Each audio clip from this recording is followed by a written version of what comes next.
Thanks everybody for coming. Appreciate everybody being here. I just want to start off by saying how excited my family and I are to be here in Cleveland. As I'm sure most of you guys know, I went to the University of Akron, so Northeast Ohio is no stranger to me.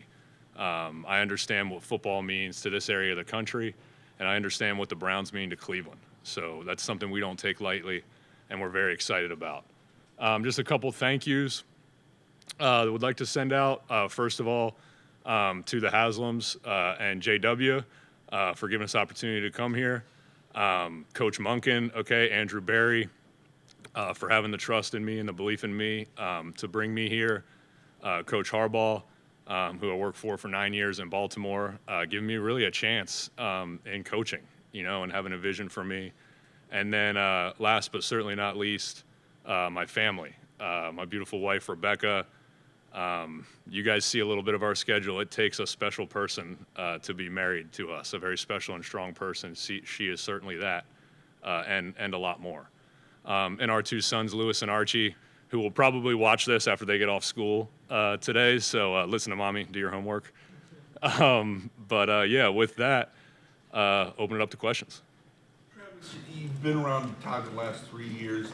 How much is that do you feel like you sort of developed like a same like wavelength? I mean, you feel like you've gotten on the same wavelength with them, and how much does that kind of allow you to maybe push? I don't want to say push back, but kind of a little more give and take when when you guys talk about philosophy, play call, those sorts of things. Yeah, I mean, Coach Monk and I were great from day one, and our relationship has certainly built from that. Getting a little more comfortable with each other.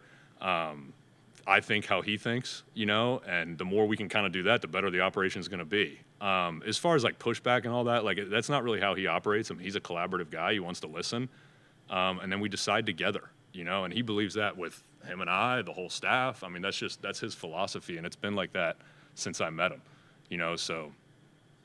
Travis, you were the run game coordinator in Baltimore, so now you're the offensive coordinator. So how much role do you have in the creation of the running game here? Yeah, I mean, that's kind of refer back to what I just said there. I mean, we're going to be a collaborative approach. Monk says this all the time, obviously, as the guy who's calling it. You have good players, you have a great staff. He feels like he can call it freely. So that's our job, you know what I mean? And we're all going to work together so that we all feel that way, including the players. Have you studied the Browns quarterbacks here? And if so, what do you think of each of them? Yeah, a little bit. Obviously, that's something we started when we first got here. And I'm excited about the guys we have here. I mean, Monk said this in his opening press conference. I mean, you don't take a job if you're not excited about quarterbacks that are in the building. And it's more than one. We're excited about Dylan. We're excited about Deshaun. Anytime you have a guy who has had the success that he's had, I mean, he's got to be part of the equation as far as when we talk about competing for that job. And then Shador and what he was able to show last year. He's still young. He has a lot of growth that he can still achieve, especially year one to year two. I mean, he only started 6-7 games last year, so yeah, I think there's a lot to be excited about in that room.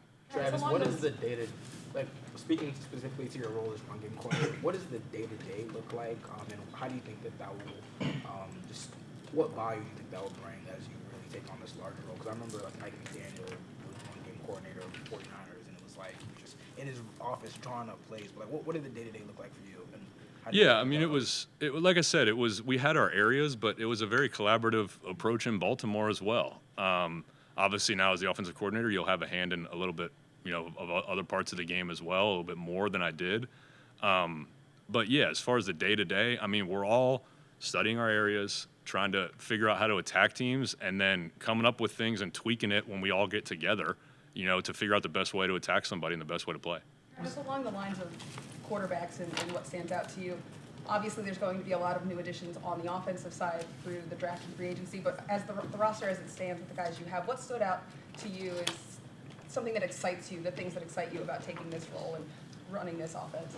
Yeah, I mean, there's pieces here that we are excited about. I mean, it starts with Fannin, Judy, Shador and what he was able to show last year, Deshaun and what he's shown in his past, and Dylan and what he was able to show last year as well. The offensive line obviously is something that we're going to be looking to add to, and in addition to develop, the guys that we have here. With Whippler, possibly Joel. I'm not sure, certainly going to come up as well, but we're allowing him some time to kind of figure that out. But there's a lot of pieces here to be excited about. It kind of goes on what I said about the quarterback room. I mean, you don't take a job unless you're excited about the pieces that you have. That said, what are some of like the traits and things that you guys philosophically kind of want in a quarterback and look for in a quarterback? Yeah, I mean, he's got to be an elite leader and decision maker. I mean, that's where it kind of starts. Somebody said this. I remember hearing it years ago. It might have been Marino or somebody. As a quarterback, you got to be able to throw 4 picks in the first quarter and step into the huddle in the second half, look your guys in the eye, and they still believe you can go win the game for them. So that's one of those things that you got to have. And I don't know if you can coach that. I don't know. I think it certainly helps. You can develop that through preparation and then having success. And now you have confidence in your own process and all those things. And that does start to develop. But yeah, those are all things that we'd be looking for. At the combine, Todd talked about bringing the offense you guys ran in Baltimore to Cleveland. He said if you believe in things, you just have to stick with it. What would you say are the most important traits that you say the Todd Monken Switzer offense will have? Yeah, I mean, that can be a very broad thing. I mean, there's certain non-negotiables, if you will, which when you start to look at it, there's not a ton of them. Hey, we're going to take care of the football.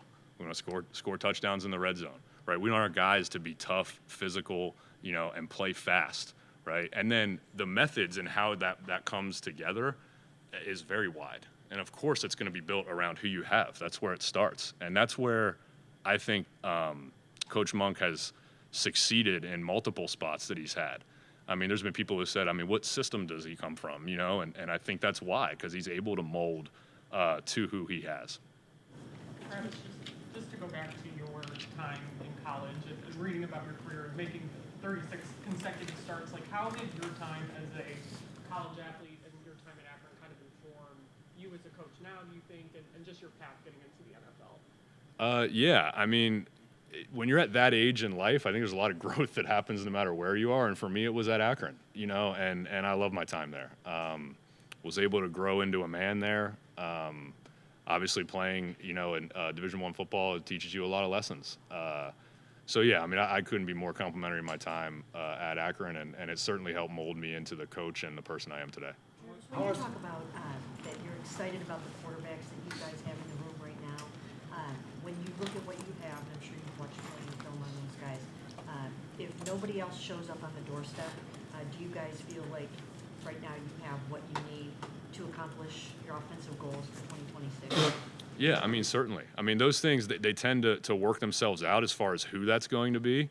That's why, like I said, it's an open competition, and the decision of when that'll be, we don't know.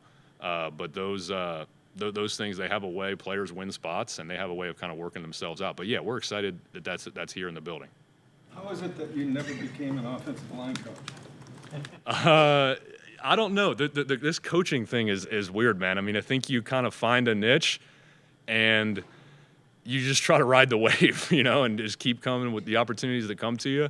And you try to do a great job at the job that you have, and then kind of let everything else take care of itself. So when I first started, I was actually in the weight room, which I thought was an awesome way to start. I was able to probably interact with the players a lot more than what a normal QC role would, or GA or something like that, because you're with them every day, and then I was able to learn football because, I mean, I knew nothing, at that time, and I was able to kind of learn football and get up to speed that way to where I could provide some value, a year or two down the road. So I would just say it's kind of the way it fell for me.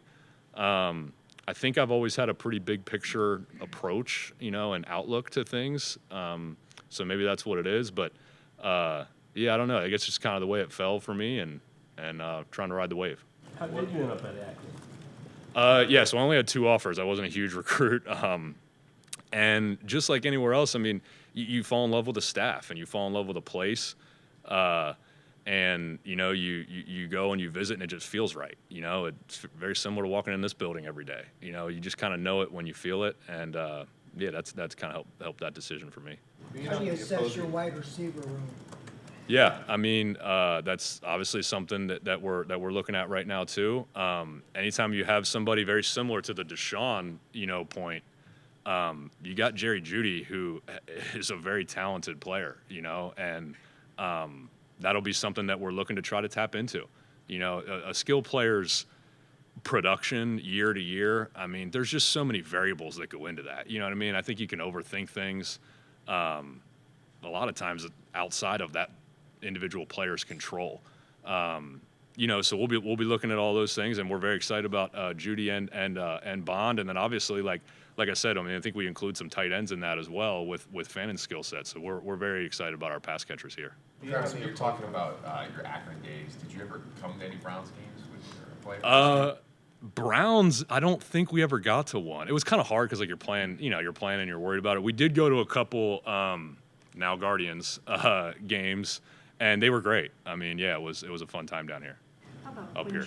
How about Quinshawn? Have you had a chance to meet Quinshawn yet? And what do you think that you have in him since he's ready to go? Yeah, so very excited about Judkins. Haven't had a chance to talk to him yet. I'm excited about that. But he was somebody that well before I came here, being in the AFC North for 9 years, I mean, you get some crossover tape where the Browns show up, and as soon as he started kind of bursting onto the scene, I was like, man, who's this guy? And so very excited about him. Samson as well. I mean, I think we have a lot of really good talent in the running back room. Being on the opposing sidelines for so long, what did you see out of this team as a whole? Playing them twice in the division every year, like as a whole, that made you excited to come here? Yeah, they're a very physical outfit that I thought played hard. I mean, obviously we were on the offensive side of it there, so playing against our defense here now, which I'm happy I can now say. I mean, ton of respect for the way that they played the game, and you can see that on tape when it jumps off the tape like that, and the effort and the finish and the physicality, that's something you respect, and we certainly respected them. You mentioned Fannin a couple times already, and you guys were so good with your tight ends in Baltimore. Why does he get you so excited? Yeah, I mean, I just think he's a matchup type of player, that can put the defense in situations that are hard. I mean, how do they match? Who do they put on him? Because he's versatile, he's able to do multiple things to where, like I said, you can really put the defense in a tough position as far as matchups go. Travis, just with the O-line, and I know you mentioned Joel, obviously, and you guys waiting on that, but looking at how many new starters there could be here this year, like, how do you feel about that process and how you are going to help get them up to speed and everything? I mean, yeah, well, everybody's new to us. So, we got here, obviously, it was our first year installing our system. But yeah, it's going to be a combination of developing the guys we have and adding guys if we can, and at that position, obviously I played it, haven't really been involved in coaching it a whole lot.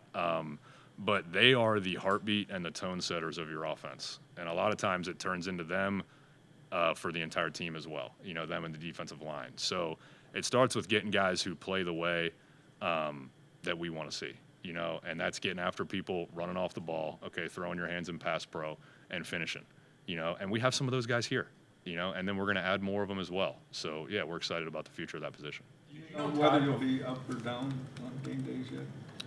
Most likely the booth. Monk and I haven't talked in depth about that yet. That's where we were in Baltimore, but yes, yeah. Did you know Todd before you were in Baltimore? I didn't. I mean, I knew who he was, but no, I didn't. I mean, him and I met 3 years ago, and have really developed a great relationship. So when have you learned about him? And obviously he's stepping into a new role for him, and I know he's thrilled about it. What makes you think he's the right guy for this job? Yeah, so the first thing, like if you were to just say Todd Monken, like what's the first thing that kind of comes to my mind is passion, and I've said this to a lot of people, like he would have been great anywhere. He is perfect for here. And I truly believe that. I mean, the city, the players, the building, they're gonna see his passion, and I think that's gonna rub off on people, and it's gonna be great. Did you learn any new words from Todd in the booth? Yeah, I'm gonna plead the fifth on that one, but no, I mean, yeah, that goes part of the passion, and yeah, there's plenty of times where we had some laughs up there, certainly. Todd will be afforded a significant say in the starting quarterback. Do you feel like you'll be able to really collaborate with him on that and have a sort of voice in who you guys decide upon? I think it's going to be a collaboration of me in addition to our entire staff. I mean, that's just the way he's always operated with everything, So yeah, I think that'll apply there too. You had such a unique situation with Lamar and that run game and Derrick Henry for that matter. How would you, what's the process of trying to adapt your run game to an offense that doesn't have the best running quarterback in the league? That's a great question. And I think it can carry on past the run game as well. So I think that goes back to how your system is built from day one. It needs to be built in a way that is multiple enough that you can stress the defense in a variety of ways and also cater it to your players, and who you have. And I mentioned that earlier. I mean, I think that's something that Monk has been a lead at, and we were able to do in Baltimore as well. So if the system's built in the right way from the jump, you're able to move down this avenue or move down this avenue and then expand on that. But it goes back to how it's built in day one. Like I said, multiple enough that you can stress the defense, cater it to your players, but then also designed in a great way and tight enough to where you can execute at a high level and you're still complementary, within the system. You mentioned giving Joel some time to obviously figure out what he wants to do, but Todd sort of joked last week that he had a chance to see him in his office and was already sort of trying to talk to him right there about coming back. So have you had a chance to give your pitch to Joel, and just how valuable would it be if he decides he still wants to keep playing for you and come back? Yeah, I mean, so I have a ton of respect for Joel. Obviously, I've never coached him before. I've never been on the same team as him. But just from what I've heard with guys who have, the way he approaches the game, he's a pro. And then obviously I've seen him on tape, so I've already respected that part of it. I haven't had a chance to talk to him yet. He's been up with Hop and Monk, and I missed him that day. So I'm hoping, I don't know, maybe we can kind of scatter this out and keep hitting him a little bit here and there, but also respecting his space and allowing him to make the best decision for him and his family. Joel wouldn't be the first, but I'm sure, but he's older than you. How do you coach a player that's older than you? I mean, yeah, so I've been in the NFL as a coach since I was 24 years old. So that was something that I've had to think of, for the last 9-10 years. It doesn't matter. Once you prove to them that you can help them, they don't care where it comes from, and the relationship that you build is really what's most important, not your age, where you come from, any of those things. Once you can get a relationship going with the guys and they see that you can help them, then you got them, and then that's when it really takes off from there. You spent a lot of time in Hershey Park growing up in Lancaster. We went a few times. I remember when they built Storm Runner. I thought that was pretty cool. I don't know how old I was, but yeah, they probably have like 10 more rides since that one. But yeah, we went sometimes. From a mobility standpoint, what do you think of Shador's ability to run the offense the way that you and Todd are going to want? Yeah, I mean, he's certainly mobile enough. I mean, we've seen him get out of trouble. We've seen him make plays. I mean, he's certainly mobile enough to do everything that we would want to do. And then, I mean, last year we had Cooper Rush on the roster as well. So, that's kind of goes back to what I was saying earlier, just about the way the system's built from day one, so that you're able to kind of go down these other avenues when you have to highlight what your guys can do. That's something that Coach says all the time. Like, hey, what can he do? And something Harbs used to say to the guys too, everybody's here for a reason. Let's make sure you're elite at what you're elite at. We're going to work on everything else, but let's be elite at what you're elite at, because that's what we're going to use you for, in the majority of the situations. What kind of influences did you just mention, John Harbaugh? Just what kind of influence has he had on you as a coach and the way you kind of developed? Yeah, we'd need a longer time allotment here for that one, but yeah, he's got so many things that I've taken. The biggest thing I would say is, and he used to say this all the time, is be you, but be the best you. Everybody else is taken, so you got to be who you are. I think that can be. It's easier said than done sometimes too. It really is. You know what I mean? That's a good reminder just all the time. Hey man, be you. Be you. Have confidence in who you are. And go about coaching and really life that way. How do you strike the balance? We talk a lot about mobility in the quarterback position, and obviously Lamar is maybe the perfect example of that. But how do you strike the balance of allowing those instincts, those mobile athleticism traits to shine, but also understanding that you also do still want a quarterback at the position. You want them to run the offense and play from the pocket. More times than not. Yeah, another great question. I think that part starts with knowing the situation. And when we can take a little more risks, and when you can't. But it's hard, especially with guys who can run around. A lot of times they make it right, So I think you just got to continue to talk to them about, hey, when are we in Superman mode and when are we in, let's take the profit mode? You know what I mean? Because you don't want to take that away from guys. We just talked about, hey, make sure you're elite at what you're elite at. That is a lot of those guys' superpower. It's just how do we channel that and harness it, or harness it into something that is good for the team and for the offense. Travis, you were at the combine all week, so what did you do there? What was your role? Were you in the interviews? What was your role? Yeah, in the interviews, watching workouts, and the way the combine's structured now too, you have a lot of dead time in the afternoon. So I had the computer set up in the hotel room. We were able to watch some tape, and kind of go through things that way. But yeah, that's basically what it was. What are your thoughts on Deshaun, where he is right now? Maybe you've seen some of his practice film from last December, or maybe some of the workouts that he's doing right now. But what are your thoughts on where he's at from a skill set and what he has left standpoint? You said Deshaun? Yeah. Yeah, I mean, that's something that I think we're all very excited to find out when he gets in the building. But I don't know the details. I mean, I know that he said he feels good, and we'll just kind of see how that all goes. But yeah, obviously, anytime you have a guy who's had that amount of success and put on tape what he's put on tape, you're very excited about it. When it comes to your time as a center specifically, how did that shape the way you view offense and maybe even view an offensive lineup? Yeah, I mean, the center is the communicator, and all the calls and everything starts with him. So I think that outlook on it helped me to maybe be a little bit more big picture, but at the same time having to be really focused on the four guys that were around me. Yeah, so I think that's kind of the extension of, much like the quarterback, he is the tip of the spear up there. So yeah, that's a huge position. How much of a relief is it that you don't have to game plan for Myles Garrett now? I mean, you can't underestimate or can't overstate how much of a relief that is. Yeah, it's a pain. We'll just have to watch him wreck our practice now every once in a while. But yeah, yeah. Thanks, guys. Appreciate it. Yep.